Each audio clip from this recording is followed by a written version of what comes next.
Night at 11 p.m. Well, Thanksgiving is a day for family traditions like throwing around the football, cooking a massive turkey, watching the first holiday movie of the season. Yeah, but for one Detroit family, the tradition involves a little more clowning around. The Distinguished Clown Corp is a part of Detroit's Thanksgiving parade every year. There are about 200 members, and that includes the Feinbloom family. And 70s Detroit reporter Brittany Tulis caught up with this family of clowns and joins us live with their unique story. Brittany? Yeah, Alicia Keenan, the family, the Feinblooms tell me today turkey is not the priority. And the youngest and most enthusiastic clown, Rosie, gave me a look into what the day in the life of a distinguished clown is on parade day. They get up at 4 a.m. right now. They're at the downtown YMCA getting their faces painted and filling up on pancakes before they hit Woodward Avenue and start slinging beads. This is Rosie Feinbloom. I am a strategy analyst at Bank of America. That's her professional title 364 days out of the year, but every Thanksgiving Day, she wears a very different hat. We are distinguished clowns of the Detroit Thanksgiving Day Parade. I live in North Carolina now for work, and this was a mandatory thing. I told my bosses, there's no way I'm missing this.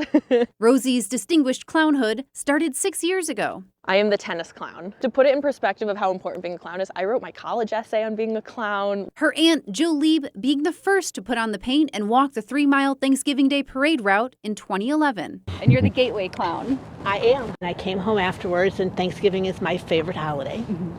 And I called Lisa and I said, you got to join me next year. Rosie's mom, Lisa, jumping on board, putting on the clown suit for her mom, Rosie's grandma's last Thanksgiving. So we became clowns that year. After the parade, we went back and we took a picture with her, and that was her final year.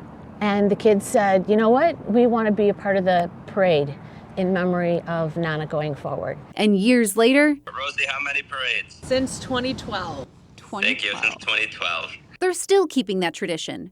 Rosie, her brother Danny, and dad David are now full-fledged clowns themselves. Danny, a veterinary student at Ohio State, is flying in just to make this year's parade. I'll be coming home for a quick 20 hours, really just for the parade, even though it's just one holiday and one quick day. Especially this year, it's worth spending the time together when we can. If you're coming across one of the Distinguished Clown Corps' about 200 clowns, you'll notice each is wearing half a solid shiny fabric and half is uniquely themed. Rosie explains the method behind the madness. Your first 5 years, you have your fabric and then a white side, and that signifies that you're like a new clown. And then the next 5 years, 5 through 10, you have a silver side and then your fabric. And then 10 through 15, you have a gold. And then after 15, you start getting different color capes. The Feinblooms wearing their favorite themes on their sleeves and heads, all saying if you're celebrating Thanksgiving with their family, you'll be slinging beads instead of turkey. And Thanksgiving dinner isn't the priority. To do it as a family, it's such a special day. They're with you and they're rooting you on and they're excited to see you and you're excited to see them. It just makes it happen. It's easy. It's you just want to be a part of it.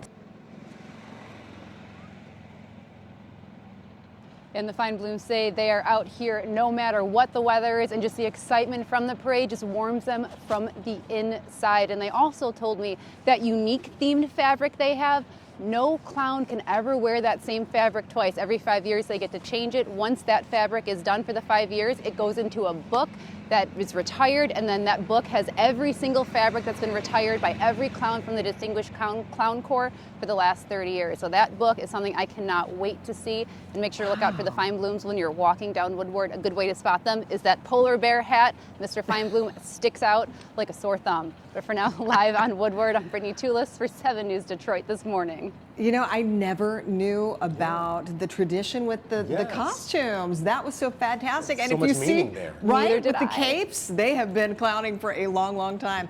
Brittany, thank you so much.